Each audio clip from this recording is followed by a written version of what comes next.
It was a fairly strong close for the Nifty, which shut sharp at a fresh closing high in 2014, with the Sensex too seeing a similar up move. 21,373 half is where we closed.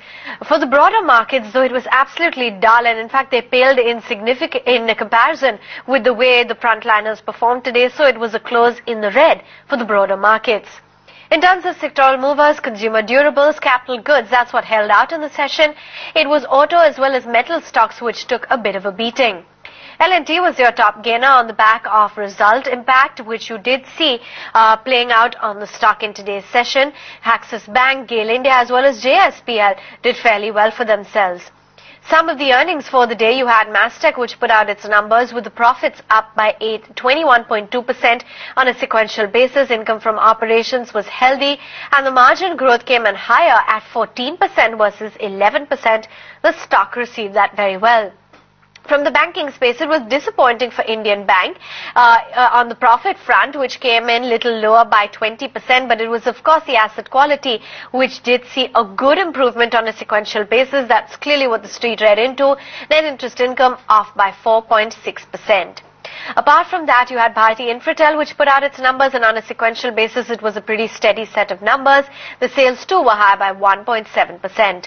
Amara Raja, in comparison to Exide, has really outdone itself. The profits came in at a good 95 crores, versus 81 crores. The net sales figure was high by 13%, and the margins also saw a significant improvement this time around. Some stocks in focus. Bosch came under a little bit of pressure. They've suspended manufacturing operations at their Nashik plant from the 27th to the 28th of Jan to align inventory. KPIT Technologies put out its numbers yesterday, and what a thrashing the stock got. Dollar revenues came in at $109 million. That's down by 2%. You had the EBITDA, which this time around came in lower by close to 4.2%, and margins were absolutely flat, with profits coming in lower by 8.8%. SBI was in focus. We got you that exclusive news that they're likely to announce the QIP next week, and strong response is seen from funds during the recent roadshows. We understand that Citi, JP Morgan, UBS, BofA and SBI Caps are the key bankers for the same.